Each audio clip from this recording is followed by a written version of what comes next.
Hello friend, কেমন আছো তোমরা? সবাই ভালো আছো তো? গুড মর্নিং সবাইকে। কি বলবো, প্রত্যেকটা পাড়াই না কিছু মহিলা বা পুরুষ আছে যারা নিজেদেরকে শ্রেষ্ঠ বলে মনে করে। তারা 25 বছরও যেরকম তেজ, 50 বছরও তাই, আবার 70-75 বছরও একই রকম তেজ আর গরম নিয়ে চলে। সত্যি কথা বলতে কি, আমার যেটুকু অভিজ্ঞতা, আমরা জানতাম ছোটোবেলা থেকে শুনে এসেছি, বয়সের সঙ্গে সঙ্গে মানুষ পরিবর্তন হয়, রক্তের তেজ কমে, তাদের কোনোদিন কমে না, মৃত্যুর আগের দিন পর্যন্ত একই রকম থাকে। তারা সবসময় সব জায়গায় ইন্টারফেয়ার করতে চায়, মানুষকে খুব খারাপ বিহেভিয়ার করে। যেমন ধরো কোনো বাচ্চারা পাড়ায় খেলছে, তাদেরকে এমন বাজে বাজে কথা বলে, খুব বিচ্ছিরি ব্যবহার করে তাদেরকে ওখান থেকে তাড়িয়ে দেবে। যা এখান থেকে, খেলার জায়গা না, মানুষকে ডিস্টার্ব করছিস। বা আরও 2-4 জনকে নিয়ে হয়তো সেই বাচ্চাদের বিরুদ্ধে চড়াও হলো, তাদেরকে মারতে যাচ্ছে, ধমকাতে যাচ্ছে, চত্থাপুর মারতে যাচ্ছে। মানে এত ডেমাক তাদের, এত অহংকার।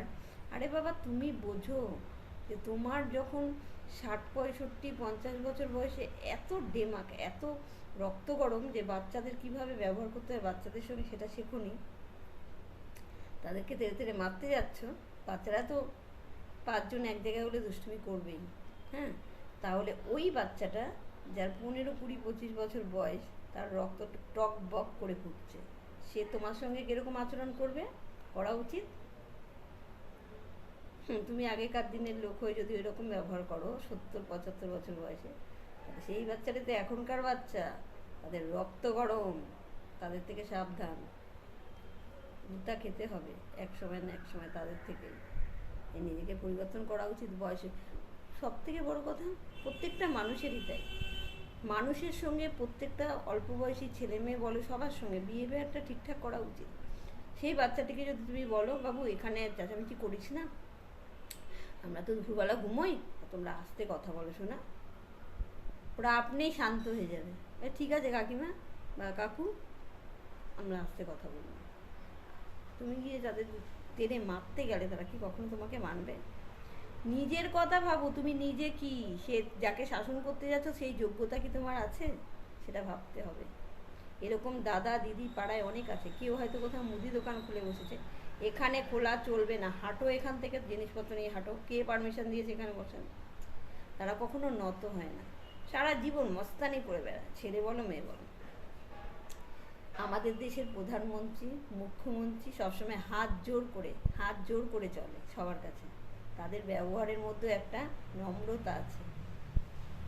কিন্তু এদের ব্যবহারে কোনোদিন কোনো নম্রতা দেখবে না। ডেমাক কি কথায় বুঝিয়ে দেবে যে তারাই শ্রেষ্ঠ, তুমি একদম ফালতু। কিন্তু নিজেকে পরিবর্তন না করলে ঠেকতে হবে, কোথাও না কোথায় গিয়ে তো গুতা খাবেই। তাই পরিবর্তন করা প্রত্যেকের উচিত। একটাই জীবন, এই জীবনে ভালো করো। সবসময় লোকের কাছে শ্রেষ্ঠ হওয়ার জন্য ক্ষমতা জারি করে তুমি শ্রেষ্ঠ হওয়া যায় না গো।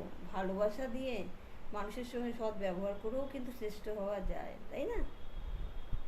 মমতা দি আমাদের শ্রেষ্ঠ হয়েছেন এমনি নয়, সবাই এমনি এমনি ভালোবাসেন না, বা আমাদের মোদিবাবু এমনি এমনি জনতার কাছে এত ভালোবাসা পায়নি। সে পার্টিগত ব্যাপারে একে গালিগালাজ করে, সেটা আলাদা ব্যাপার, কিন্তু দুজনেই শ্রেষ্ঠ। তার কারণ কি বলো তো? তার কারণ হলো ওনারা কিন্তু লোকের সঙ্গে হাত জোর করে কথা বলে, ধমকি দিয়ে নয়। আর তারা পাড়ার দাদা দিদির মস্তানরা সবসময় ধমকি দিয়ে কথা বলে, এইভাবে শ্রেষ্ঠ হতে চায়। কি আর বলবো।